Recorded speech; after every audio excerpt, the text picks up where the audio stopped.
শীতের সকালে চট্টগ্রামে ২০টি শিক্ষা প্রতিষ্ঠানের শিক্ষার্থীদের পদচারণায় মুখর সিআরবি এলাকা। প্রথম থেকে দশম শ্রেণীর শিক্ষার্থীদের অংশগ্রহণে শুরু ম্যারাথন প্রতিযোগিতা। ছেলে ও মেয়েদের আলাদা করে হয় খুদে ম্যারাথন। শুরুতে সকাল ৭টায় ষষ্ঠ থেকে দশম শ্রেণীর শিক্ষার্থীদের ৫ কিলোমিটার বিভাগের ম্যারাথন হয়। জীবনের প্রথম ম্যারাথনের অভিজ্ঞতায় ক্লান্তি বাঁধা হয়ে উঠতে পারেনি এই শিক্ষার্থীদের কাছে। সকালে প্রকৃতিটা এটা আমাদের অনেকে দেখা হয় না, এই জিনিসটা আমাদেরকে দেখতে হবে এবং আমাদের হাঁটার অভ্যাস করতে হবে। ফার্স্ট টাইম পার্টিসিপেট হয়ে আমার অনেক ভালো লাগতেছে এন্ড এটা অনেক হার্ডও ছিল।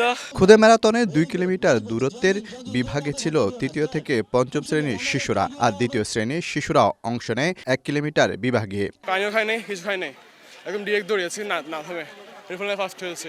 আমি দৌড়ানোর সময় আমাকে দিদিমণি অনেক উৎসাহিত করেছিল, এর জন্য আমি থার্ড হতে পেরেছি।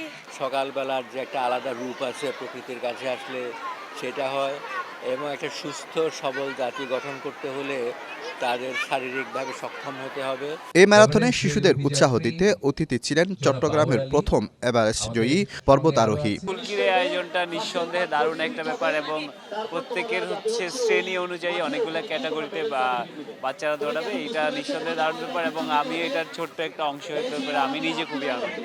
শিশুবান্ধব পৃথিবী হোক সবার এই স্লোগান নিয়ে অনুষ্ঠিত হয় এই খুদে ম্যারাথন। শিশুবান্ধব পৃথিবী হোক সবার এই স্লোগান নিয়ে অনুষ্ঠিত হয় এই খুদে ম্যারাথন। শিশু শিক্ষা কেন্দ্র ফুলকি স্কুল ৫০ বছর পূর্তি উপলক্ষে এই খুদে ম্যারাথন আয়োজন করে।